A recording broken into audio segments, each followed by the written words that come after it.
भाई आप सभी को पता है चुनावी माहौल है, हमारी सीट पे उपचुनाव होना है मीरापुर विधानसभा पे। और हम ऑल इंडिया मजलिस इत्तेहादुल मुस्लिमीन असदुद्दीन ओवैसी साहब आप सब जानते होंगे। आज सब लोग उनसे वाकिफ है, सब सोशल मीडिया से जुड़े हुए छोटे बड़े मेरे बुजुर्ग सब असदुद्दीन ओवैसी साहब को जानते हैं।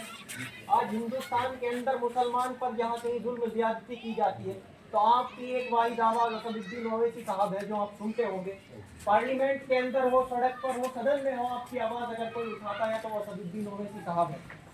तो हमारा हक बनता है जो हमारी आवाज उठाता है, हमारी बात करता है, हम अपना वोट भी उसे ही दें। जब से हिंदुस्तान आजाद हुआ है, ये जो अपने आप को सेकुलर पार्टियां बताती है, वो कांग्रेस हो, समाजवादी पार्टी हो, बीएसपी हो, हम इन्हीं को वोट करते आए हैं। और हमको गौर फिक्र करने की जरूरत है इन्होंने हमारे साथ क्या किया, इन्होंने हमारे बच्चों के मुस्तकबिल के लिए क्या किया।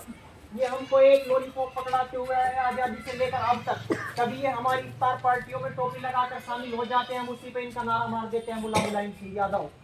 कभी ये हमारे बारे में कोई एक बात कह देते हैं, हम उसी पे इनको वोट कर देते हैं। हमने आज तक इनसे सवाल नहीं किया कि तुमने हमारे क्षेत्रों में हमारे बच्चों के लिए क्यों बेहतरीन कॉलेजेस नहीं बनाए, क्यों हमारा बच्चा मजदूरी करे, क्यों हमारे बच्चे के हाथ में कलम और किताब ना हो, हमारे बच्चों का क्यों बेहतर मुस्तकबिल ना हो। ये हमको शिक्षा देना नहीं चाहते, हमको पढ़ाना नहीं चाहते। क्यों अगर हमारे बच्चे पढ़ लेंगे तो अपने हुकूक की बात करेंगे, अपने हक की बात करेंगे, इनकी दुकानदारी बंद हो जाएगी। तो इसलिए मैं आपसे यही निवेदन करने आया हूँ कि हम उस पार्टी को वोट करें जो हमारे हुकूक की बात करती है। आज आप देख रहे होंगे हर दूसरे दिन कोई 11-11 उठता है और मोहम्मद सल्लल्लाहु अलैहि वसल्लम की शान में गुस्ताखी करता है और हम कुछ नहीं कर पाते। और जिनको हम ये वोटों से चुनकर भेजते हैं इनकी जबान तक नहीं खुलती है। मुसलमान हर कुछ बर्दाश्त कर सकता है, हमारे मकान गिरा रहे हो बर्दाश्त कर लेंगे, हमारा इनकाउंटर कर रहे हो बर्दाश्त कर लेंगे, हमारी मॉब लिंचिंग हो रही है बर्दाश्त कर लेंगे। लेकिन जब बात मेरे नबी की शान की आएगी तो मुसलमान बर्दाश्त नहीं कर सकता। अब 5 साल से ऊपर गुजर चुका है, जिनको हम चुन अभी एक बुढ़ाना की घटना हुई है, 8-10 दिन पहले की घटना है, आपने देखा होगा सोशल मीडिया के माध्यम से। वहाँ एक लड़का उठा, उसने अल्लाह तबारक व तआला और मोहम्मद सल्लल्लाहु अलैहि वसल्लम की शान में अनब बका सोशल मीडिया पर। हमारे 10-12 हजार नौजवान मेरे जैसी उम्र के 20 साल 22 साल के लड़के एहतजाज करने के लिए सड़कों पर उतरे कि इसके खिलाफ कानूनी कार्रवाई करो, सख्त से सख्त सजा दो इसको ताकि और कोई मलूम ऐसी गुस्ताखी न कर सके। तो उसमें क्या हुआ, उसके खिलाफ तो कोई सख्त कार्रवाई नहीं हुई। हमारे 800 लड़कों के खिलाफ मुकदमा कर लिया गया, उनमें से 20 लड़कों को उठाकर जेल में डाल दिया गया, जिसमें मजलिस इत्तेहादुल मुस्लिमीन के यूथ के जिलाध्यक्ष, विधानसभा अध्यक्ष, हमारी पार्टी के नगर अध्यक्ष शामिल है। और आप देख रहे होंगे जो बड़े नेता बताते हैं अपने आप को, जो अपने तो मुसलमानों के ठेकेदार समझते हैं, किसी की जबान तक नहीं खुली।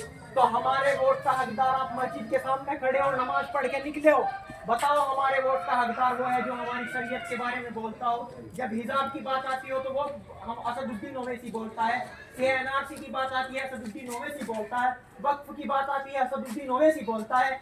और अगर बात नबी करीम सल्लल्लाहु अलैहि वसल्लम की शान की आती है तो फिर भी वही एक मर्द मुजाहिद असदुद्दीन ओवैसी पार्लियामेंट के अंदर भी दहाड़ता है और सड़क पर भी आपकी बात करता है। ये जो आप अपना वोट करते हो ये गवाही है कि मैं इस आदमी की गवाही देता हूँ कि ये जब चुनकर प्रतिनिधि बनेगा लोगों का, लोगों की आवाज उठाएगा सदन के अंदर जाकर, तो ये किसी जालिम का साथ नहीं देगा और जिस मजलूम पर जुल्म होगा ये उसकी हिमायत में खड़ा होगा। तो जिन पार्टियों को हम जिन पार्टी इनको मोहरा बनाकर हमारे में से ही हो, जिनको मोहरा बनाकर भेजते हैं मुसलमानों को तुम्हारा वोट लेने के लिए, आका उनके और कोई है, जबान उनकी जब खुलती है जब उनके आकाओं का हुक्म होता है। तो अगर आप ऐसे लोगों के हाथ में सत्ता की चाबी देते रहोगे जो हमारे पर जुल्म ज्यादती करते रहेंगे, हमारी शरीयत के साथ दखलअंदाजी की जाएगी, वो हमारी बात नहीं करेंगे, तो आपसे भी कल क़यामत के दिन फिर आपसे भी सवाल होगा कि आपने क्यों ऐसे जालिम लोगों को वोट दिया जो मजलूमों के साथ नहीं खड़े हुए, जिसने आपकी शरीयत की बात में जब मुदाखलत की बात आई आपके साथ नहीं खड़े हुए, जब नबी की शान में गुस्ताखी हुई वो नहीं बोले। तो मैं आपसे यही निवेदन करने आया हूँ कि इस बार उपचुनाव है मीरापुर विधानसभा सीट पर, इस सीट से ना किसी की सरकार बनेगी और ना गिरेगी। आपको बहकाने की बात की जाएगी कि आप अगर वोट बंटकर करोगे तो बीजेपी जीत जाएगी। इस सीट के जीतने से ना बीजेपी को फायदा होगा ना नुकसान होगा, क्योंकि सरकार 2027 तक बीजेपी की ही रहने वाली है।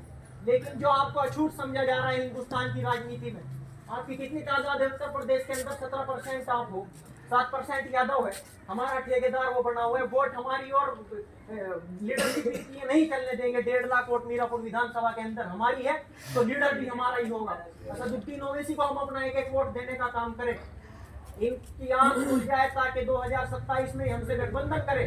हम इनसे गठबंधन की बात करते हैं कि हमको भी बीजेपी को हराना चाहते हैं, हमसे गठबंधन करें, लेकिन ये हमसे गठबंधन नहीं करते। ये नहीं चाहते मुसलमान इनकी बराबर में कुर्सी पर बैठे, ये चाहते हैं मुसलमान इनके जूती पैर की जूती बना रहे हैं। क्यों मुसलमान तुम्हारे पैर की जूती बन के आया है? मुसलमान हुकूमत करने आया और इंशाअल्लाह हुकूमत करेंगे। इसलिए अपने बच्चों के मुस्तकबिल के लिए एक वोट 13 तारीख को पतंग के निशान पर लगाने का काम करें।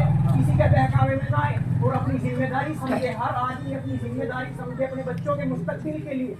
एक वोट अपने घर का, अपने पड़ोसी का, या अपनी जिम्मेदारी समझते हुए आदमी अपने साहब का सिपाही समझते हुए एक वोट पतंग के निशान पर डलवाने का काम करें। डलवाएंगे इंशाअल्लाह, वादा करो इंशाअल्लाह एक वोट पतंग के निशान पर डलवाएंगे। बहुत बहुत शुक्रिया।